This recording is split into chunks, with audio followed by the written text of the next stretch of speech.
A palavra é a única coisa que permanece para toda a eternidade. Sim ou não? É a palavra. Tudo na vida funciona em torno da palavra. O casamento é feito com o empenho da palavra. Os negócios são feitos com a palavra.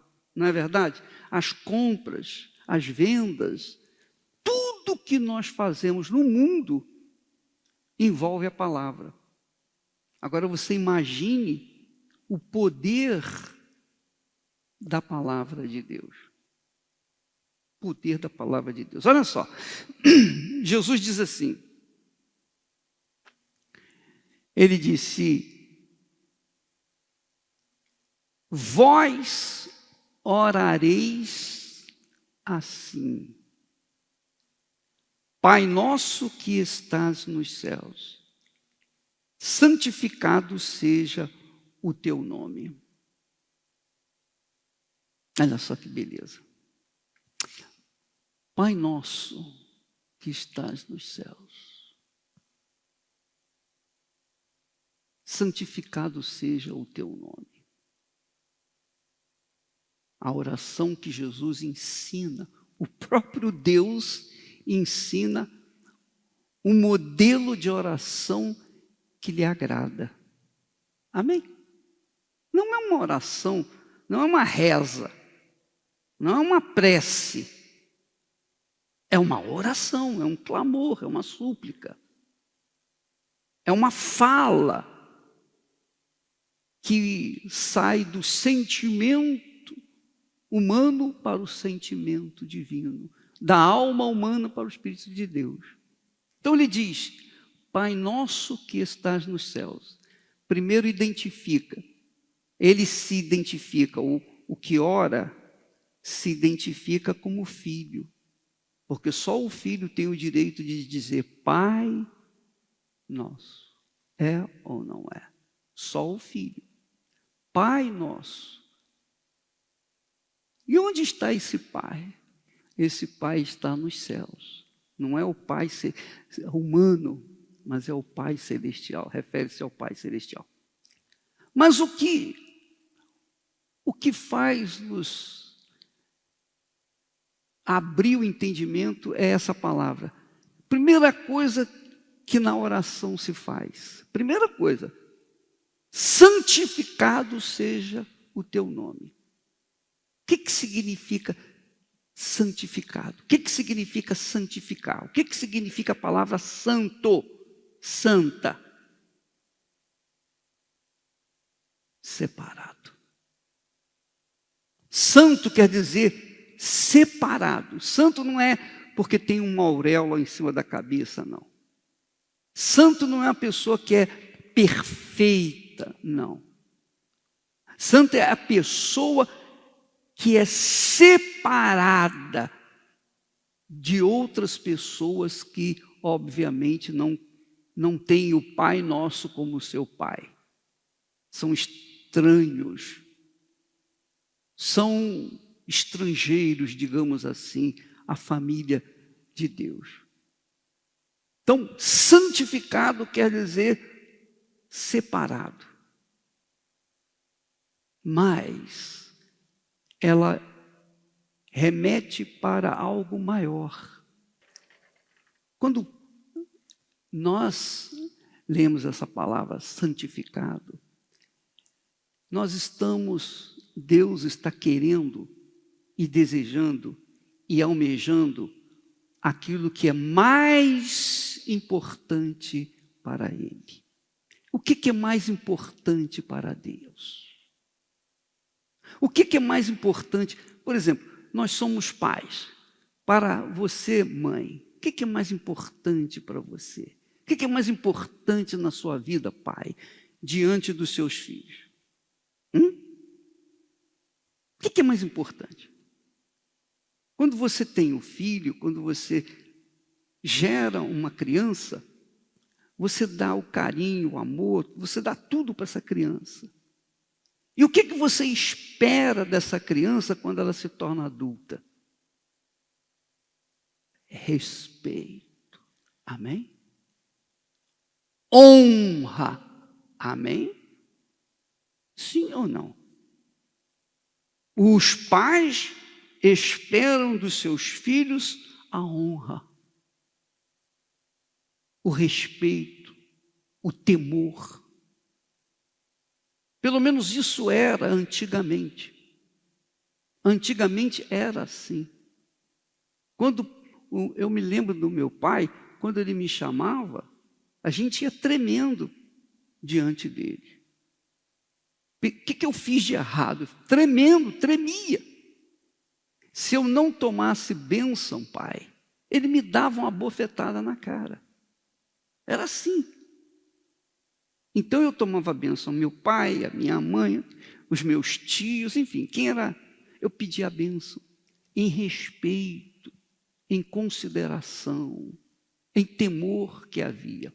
Mas o papai era muito rigoroso, porque o papai, ele serviu o exército, e no exército tem uma disciplina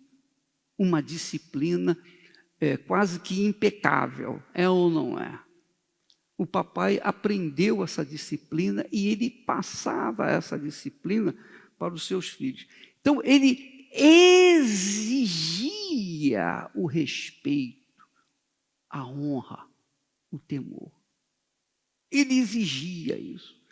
A honra diz respeito ao valor que nós lhe damos quando nós alcançamos o que Ele quer de nós.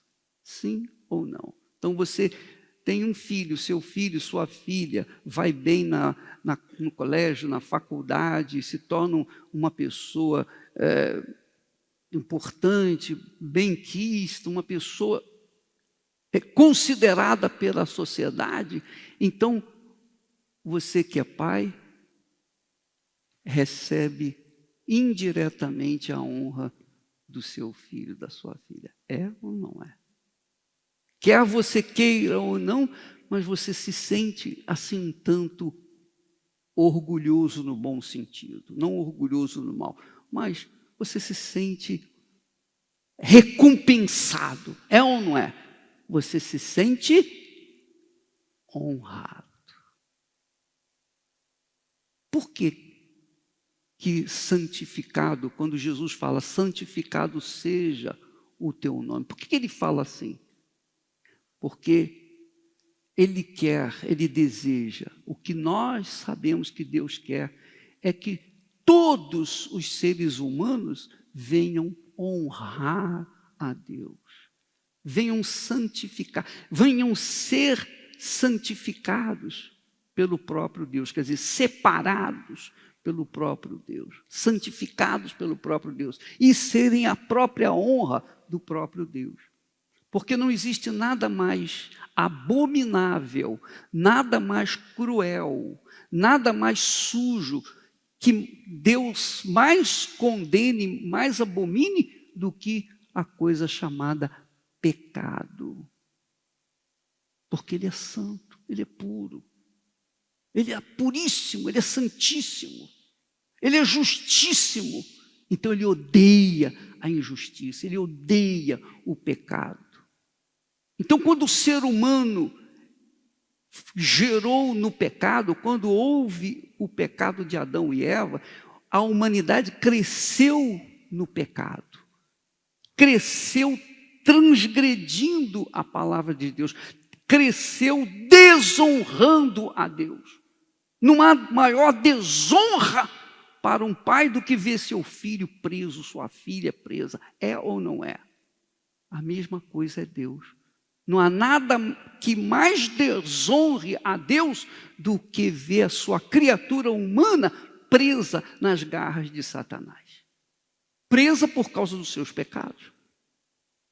Presa porque quis viver segundo a sua vontade. Então, minha amiga, meu amigo, quando o ser humano comete um pecado, ela agride, ela ofende a Deus. É uma ofensa abominável, porque Deus é santo. Não foi para isso que nós fomos criados. Não foi para isso que Deus fez todos os céus e a terra, e Adão e Eva. Não foi para isso que Deus nos deu condições de gerar filhos. Não.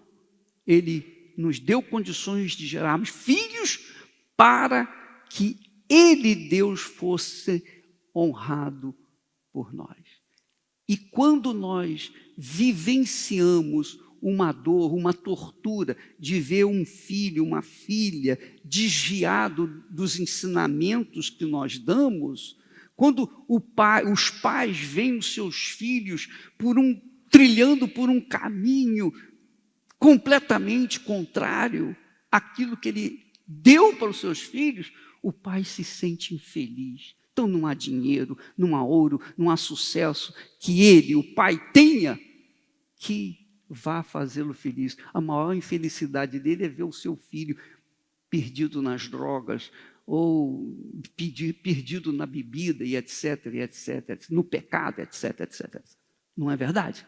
É ou não é? Sim ou não? Sim ou não?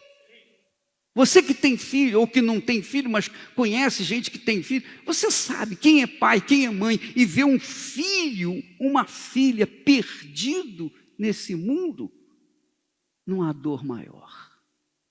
Por outro lado, não existe honra maior para o pai, para a mãe, do que ver o seu filho sendo graduado, sua filha, é ou não é? Vencendo, sim ou não? Bem casado, sim ou não? Quer dizer, Deus nos dá, e isso é importante você entender, Deus nos dá, nos permite vivermos o que Ele sente em relação a nós.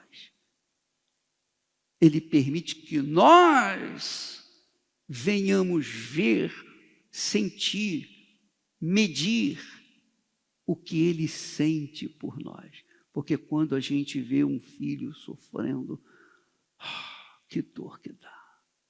Então não tem nada nesse mundo que presta diante daquela situação. É ou não é?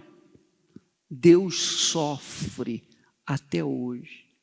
Deus continua sofrendo.